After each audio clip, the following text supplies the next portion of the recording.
নমস্কার, ছায়া বৌদি রান্নায় তোমাদের সবাইকে অনেক অনেক স্বাগত জানাই। আজ আমি তোমাদের বানিয়ে দেখাবো আম চিংড়ি। সেটার জন্য কি কি লাগবে আমি তোমাদের বলে দেব। তো আশা করি তোমাদের ভালো লাগবে, প্রথম থেকে শেষ অবধি ভিডিওটা দেখো। আম চিংড়ির জন্য দুটো আম আছে, দুটো আলু, এখানে চিংড়ি মাছ ধুয়ে আমি পরিষ্কার করে রেখেছি, নুন, হলদি গুঁড়ো, লঙ্কা গুঁড়ো, 5 ফোড়ন, শুকনা লঙ্কা, কালো সরষে, সাদা সরষে, এর সাথে 4টে শুকনো লঙ্কা আছে পিষে নেব, আর সাদা তেল। আলু আমটা আমি কেটে নেব। আমটা কেটে পরিষ্কার করে নিয়েছি, আলুটাও কেটে পরিষ্কার করে ধুয়ে নিয়েছি।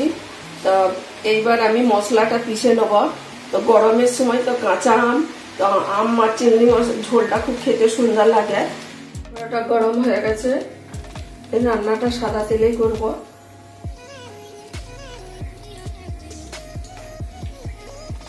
মাছটা আমি হলদি মাখিয়ে নিচ্ছি।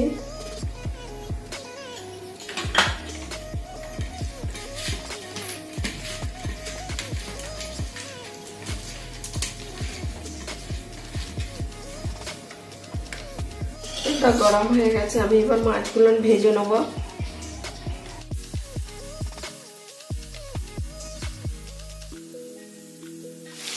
মাছগুলো হালকা করে ভেজে নিয়েছি, বেশি কড়া করে ভাজবো না চিংড়ি মাছকে। নামিয়ে নিচ্ছি। মাছ ভাজার যে তেলটা ছিল আমি সেই তেলের মধ্যে আমগুলো ভেজে নেব।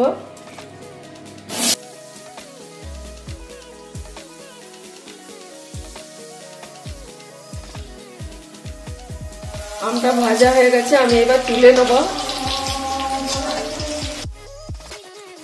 তেলটা গরম হয়ে গেছে, আমি এবার 5 ফোড়ন দিয়ে দেবো।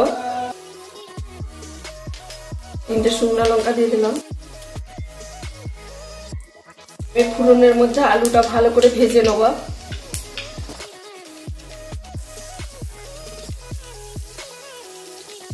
তারপরে ভেজে নিলাম। এবারে আমি নুন দেবো, আমার আন্দাজ অনুযায়ী আমি নুন দিচ্ছি।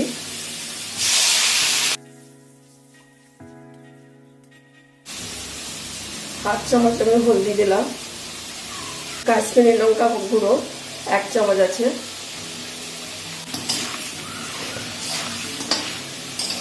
অল্প একটু জল দিলাম।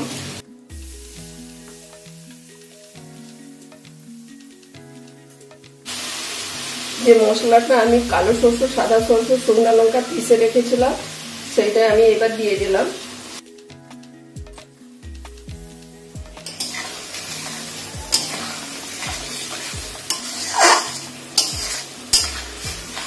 মশলাটা ভেজে নেব, বেশি ভাজবো না, সরষে আছে তেতো হয়ে যাবে। আমি জল দিয়ে দিলাম।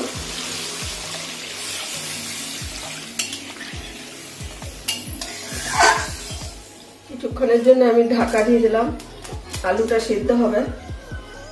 আমি কিছুক্ষণের পর ঢাকাটা খুলে দেখছি আলুটা সিদ্ধ হয়েছে কিনা, একটু দেখে নেব।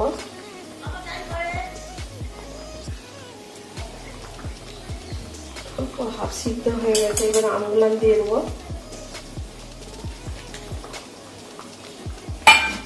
মাছগুলো দিয়ে দেবো।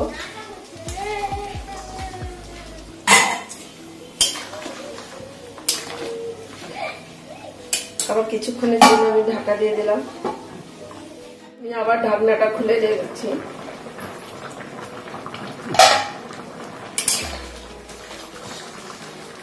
আম আলু চিংড়ির ঝোলটা হয়ে গেছে, আমি এবার নামিয়ে নেব।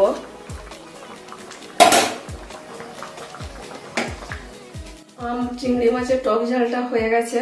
তা আমি যেরকম ভাবে বানিয়ে তোমাদের দেখালাম, এরকম ভাবে বানিয়ে দেখো, কেমন লাগে কমেন্টে জানাও, লাইক শেয়ার করো।